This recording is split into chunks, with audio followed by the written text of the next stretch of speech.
Kung pag-uusapan ang araw-araw na gastusin ng bawat mamamayan, ay mas malaki pa rin ang nakukonsumo ng ilan sa araw-araw na pamamasahe, lalo na sa malalayong biyahe. Ayan naman para mas makatipid sa pagsakay sa mga pampublikong transportasyon at nang mas mapadali ang biyahe. Ang ilan ay bumibili ng motorsiklo na alternatibong paraan para kahit papano ay makatipid sa pangaraw-araw na gastusin. Kaya naman kung naghahanap ka ng isang bagong motor na babagay sa trip at hilig mo, tiyak ang bagong motorsiklong ito ay magugustuhan mo. Bukod sa may katipiran ay madalas mapapakinabangan kahit sa hanap buhay at may matibay na kalidad. Ito rin ay mas mura lang.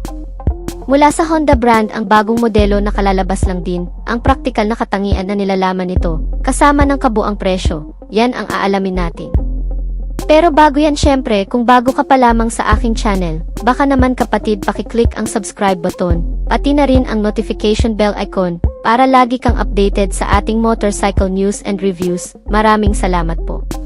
Kung ang Yamaha motorcycle brand ay naglabas ng pinakabagong NMAX 155 Turbo 2024 model, ang Honda ay naglabas din ng pinakamagandang commuter na sobrang tipid sa gasolina. Mas madaling gamitin at mas mapapakinabangan ng marami sa pangaraw-araw, ang bagong Honda Beat 2024 model. Halos kasabayan lang din ng paglabas ng Yamaha NMAX, isang Honda Beat na may pinakaabot kayang presyo na motorsiklo ng Honda dito sa bansa na nag-offer ng pinakamaasahang kalidad na commuter service sa pangaraw-araw. Ginagamit sa long ride o di naman kaya sa pagdi-deliver ng ilan nating mga kababayan. Isa rin ito sa mga nanguna ngayong taon na nagdala sa pangalan ng brand bilang isang mapagkakatiwalaang scooter sa abot kayang presyo lang na 70,900 pesos hanggang sa 73,900 pesos lamang.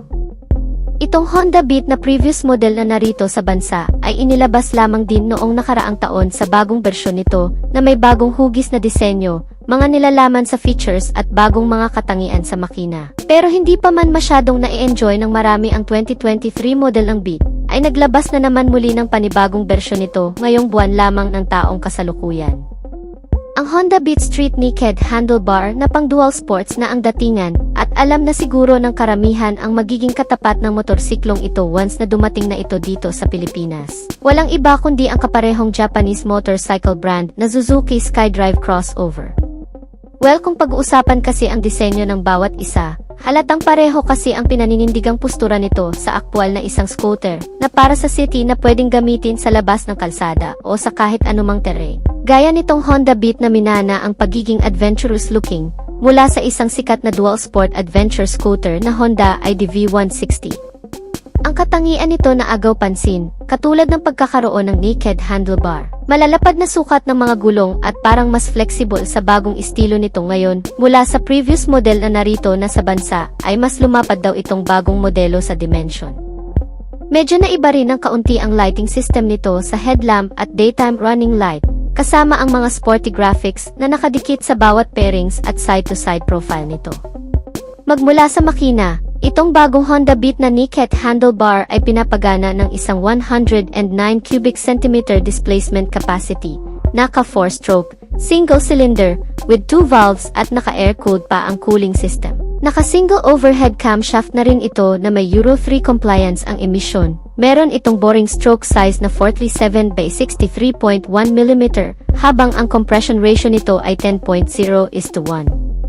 Habang ang old model nito ay nagkaroon naman ng pagkakaibang engine capability, gaya ng pagkakaroon nito ng 109 cubic centimeter displacement capacity rin na naka 4-stroke, single cylinder, 2 valves, air-cooled type, at single overhead camshaft. May bore and stroke size ito na 50 by 55.1 mm, mas mababa kumpara sa bagong modelo, at ang compression ratio nito ay 10.0:1. Well, malamang ang engine performance ng bagong modelo ay nabago rin ng kaunti kung sa top speed ang pagbabasihan.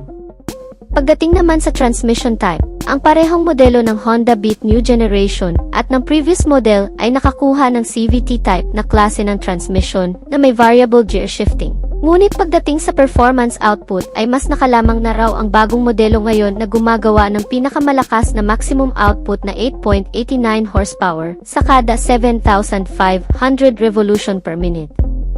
Habang ang maximum torque nito ay nasa 9.2 Nm sa kada 6,000 revolution per minute. Samantalang ang old model ay gumagawa lamang ng 8.68 horsepower sa kada 7,500 revolution per minute at 9.2 Nm ng torque naman sa kada 6,000 revolution per minute. Ang parehong Honda ay nakakuha rin ng Enhanced Smart Power Plus engine technology sa makina, habang programmable fuel-injected naman sa fuel supply system of program fuel-injected type na nagpapanatili dito ng katipiran sa konsumo ng gasolina. Pero pagdating sa emission ay nakalalamang na itong new generation ng Honda Beat mga kapatid, ayon sa naka-Euro 3 compliance ay mas eco-friendly na ito. Ang fuel consumption ng bawat isa, ang old version pa lamang ng Honda Beat mga kapatid ang may record sa kanila na may 60.3 km per liter na fuel consumption. Habang itong bago ay sinusuri pa lamang kung papantay ba sa fuel consumption nitong previous model na Honda Beat o mas lalamang pa. Pagdating naman sa kabuang sukat ng wheel and tires, itong new generation na Honda Beat 2024 model ay may kabuang sukat sa front tire na 110 by 90 R12. Habang ang rear size naman nito ay 100 by 90 R12. Mas makapal na itong tingnan kumpara sa dati, dahil mukhang magagamit na rin natin sa pang-offroad itong mga kaibigan. Habang ang previous model ay maisukat sa front tire na 80 by 90 R14, habang ang rear tire naman nito ay 90 by 90 R14, mas malaki naman ang sukat nito, at mas manipis ang kabuuan, at para lamang talaga sa pang-city ride. Habang ang chassis and suspensions naman ng bawat isa, itong new generation Honda Beat 2024 model ay nagkaroon ng front suspension na telescopic fork, habang swing arm with monoshock absorber naman para sa rear suspension ito. Kapareho lamang ng sa previous model na narito sa bansa, na may front suspension na telescopic fork with swing arm monoshock absorber. Pagdating naman sa safety features mga kaibigan, itong bagong Honda Beat 2024 model ay nilagyan din ng makakapit na braking system. Gaya ng sa front brake nito na may single disc brake single piston caliper at naka-combination braking system na rin. Ang rear brake nito ay naka-drum brake type naman, itong sistema sa brake na kung saan kahit ang rear brake lamang ang gagamitin mo ay 20% ng brake sa front ay gagana rin. Halos kapareho lamang ito ng braking system ng sa previous model na narito ngayon sa Pilipinas. Wala namang masyadong pinagbago pagdating sa bagay na yan. Ang maganda lang talaga sa bagong modelong ito mga kaibigan ay mas naging convenient. Komportable sa mga nilalaman gaya ng mas pinalapad na front flat footboard na mas magiging komportable ka na habang nakasakay dito. Another cargo space din ito lalo na kung ginagamit mo itong motor sa pagde-deliver. Meron itong dalawang console packet. Ang sa kanan ay may takip habang nakalagay doon ang USB port charging system nito. At ang bulsa sa kaliwa ay walang takip na kung saan pwede mong paglagyan ng mga gamit o ng kahit ano pa. Meron din itong under seat compartment storage na mas pinalaki rin na kung saan pwede mo ring paglagyan ng ilan pang mga gamit na pwedeng mapagkasya dito. Ang pillion seat nito ay wala namang pinagkaiba sa hugis, forma, kapal ng foam sa previous model. Dala pa rin ito ang rear grab bar na pwedeng hawakan ng mga angkas o di naman kaya talian ng ibang gamit na ilalagay mo dito sa likuran. Itong bagong Honda Beat 2024 model bukod sa napakagandang pormahan nito, meron itong mga panibagong features gaya ng mga bagong ilaw nito na naka-full LED type na ang headlight at ang tail lamp nito. Less maintenance ka na dito at siguradong mas tatagal at mas liliwanag pa sa madidilim na kondisyon. Meron din itong bagong instrument meter panel na naka-fully digitalized na rin, madaling unawain at mas maraming information at mga notification, user-friendly at beginner-friendly. Pagdating sa maximum speed ay halos katulad lamang din ang kabuang bilis nito sa dati na umabot ng 100 km per hour.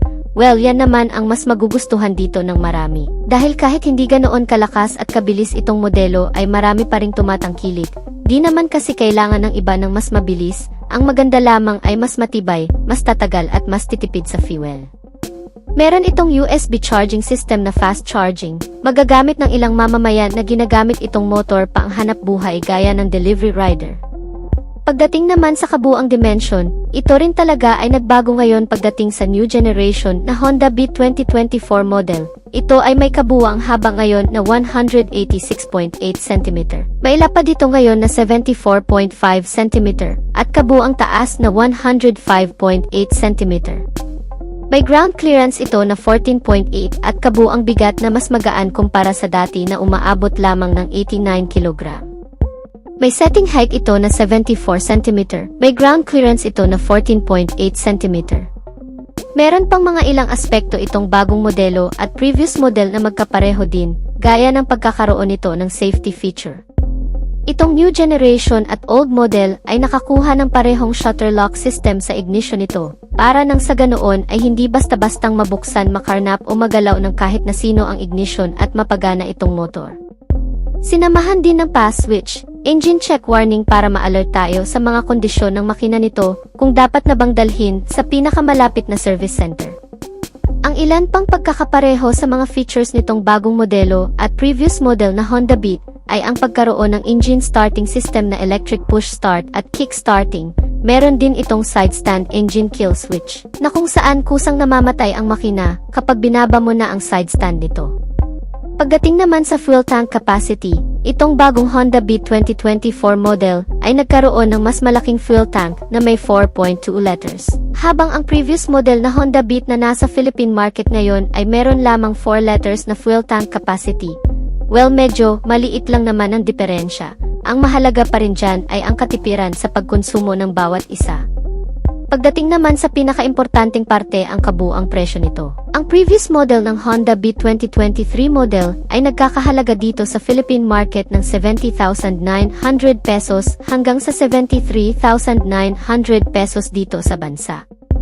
Habang ang kalalabas lang na Honda Beat 2024 model ngayong buwan ay nagkakahalaga naman ng 62,900 hanggang sa 65,000 pesos sa estimated price nito na inilabas lamang sa ibang bansa pa. Ang presyong ito ay hindi pa sigurado, pero kung ito na ang magiging opisyal na presyo nito, mukhang lalangawin ang previous model Honda Beat na narito ngayon sa Pilipinas sa pagdating nitong bagong modelong Honda Beat 2024 model. So hanggang dito na lang muna tayo mga kamoto, sana ay nagustuhan nyo ang topic natin ngayon at kung nagustuhan nyo, baka naman kapatid kung pwede makahingi ng likes, pakipindot na rin ang subscribe at notification bell icon. Para lagi kang updated sa ating motorcycle news and reviews, maraming salamat sa panonood, ride safe as always and God bless.